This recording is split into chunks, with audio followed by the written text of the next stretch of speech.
when the financial meltdown in 2008, 2009, there was a little bit of a reprieve in my mind of chief communications officers having to see around corners, because nobody could see around corners. I mean, the world was coming to an end. I mean, between TARP and what went on with General Motors, things like that. So there was a lot that went on that made the comms people a little less accountable for having to have all the answers.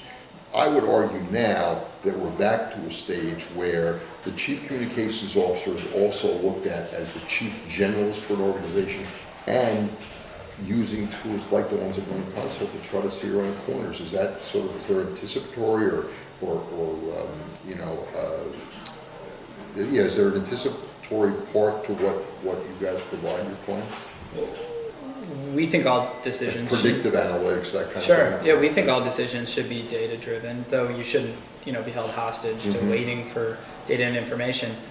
What we've seen a lot of companies do is sort of build up a playbook such that when events either proactively or reactively happen, they're ready. One of the most common things that has happened, as I'm sure you well know, is companies have taken a much bigger public stance on all sorts of issues, either driven by their employees or vendors or customers or board members or Twitter influencers on all sorts of issues: immigration, gun control, sustainability, LGBT.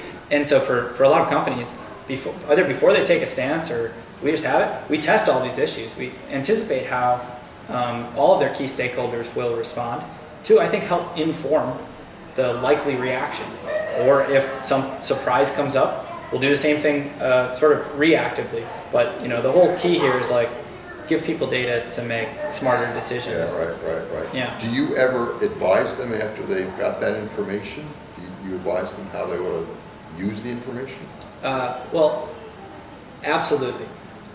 If there's one thing that you hear executives say all the time, it's that they're drowning in data.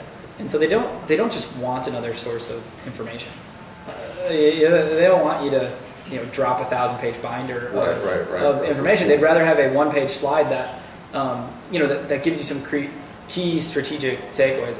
One of the key advantages of probably being in a role like yours or mine, or if you're a venture capitalist and investing in a lot of companies, is that you get to see a lot of things more than, say, somebody who's in one industry, and one company, and one subsector. So our hope here is to be able to add a lot of context and sort of fuel these smart executive decisions.